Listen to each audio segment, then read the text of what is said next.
ये बात है 2022 मई की। मैं जा रही हूँ अपने बिहार यानी कि नेपाल।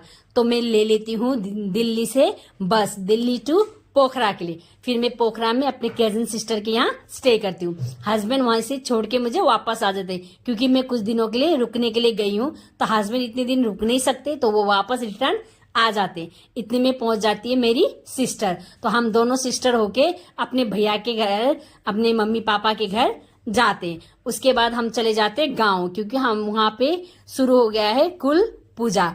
ये कुल पूजा मनाया जाता है ज्येष्ठी पूर्णिमा को, और हर 5 साल के बाद एक बार आता है ये कुल पूजा।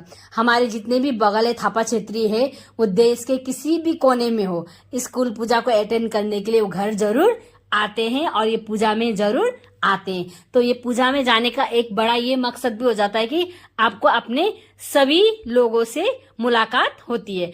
उसके बाद कुल पूजा अटेंड करने के बाद में अब हम जा रहे हैं मनोकामना देवी का दर्शन करने के लिए। मेरी सिस्टर कहती है कि उसने मनोकामना से कुछ मांगा था तो वो पूरा हो गया है, तो उसे वहां जाना है। तो मैं बोलती हूँ चलो मैं भी दर्शन करके आ जाती हूँ। ये मेरा सेकंड टाइम है मनोकामना दर्शन के लिए।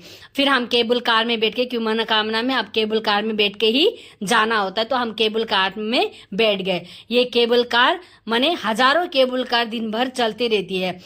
इतनी ऊंचाई और इतना वर्ल्ड का सबसे लॉन्गेस्ट शायद केबल कार है ये, जिसमें माने कम से कम आपको 1 घंटे तक केबल कार में ही सफर करना है। सोचिए आप कितनी, एक पहाड़ से दूसरे पहाड़, दूसरे पहाड़ से तीसरे पहाड़, तीसरे पहाड़ से तीसरे पहाड़ होके एक माने आप जब तक पूरे चोटी तक नहीं पहुंचोगे तब तक आपको केबल कार में ही चढ़ना है। फिर हम मनोकामना दर्शन करने के बाद में वापस रिटर्न आ जाते हैं पोखरा। फिर हम कजन सिस्टर के यहाँ रुकते हैं। उसके बाद में हम पोखरा घूमने जाते हैं। तो मेरी सिस्टर हमें पोखरा में ये बेगनेस ताल है, माने बेगनेस लेक है, यहाँ पे घुमाने लाती है। बहुत ही सुंदर व्यू था, बहुत ही अच्छी जगह थी, और पानी तो इतना शांत, माने बोटिंग करने में पूरा मजा ही आ गया। फिर हम उस किनारे जाते हैं, फिर कुछ खा पी लेते हैं, फिर इवनिंग तक वहीं रुकते हैं, फिर इवनिंग को हम वापस आ जाते हैं। ऐसे करके 2-4 दिन तक हम पोखरा में ही रुकते हैं। 2-4 दिन के बाद में अब हमारा हो गया है टाइम वापस दिल्ली आने का। फिर हम पैकिंग करके वापस पोखरा टू दिल्ली की गाड़ी में बैठ जाते हैं, और फिर हम आ जाते हैं वापस दिल्ली।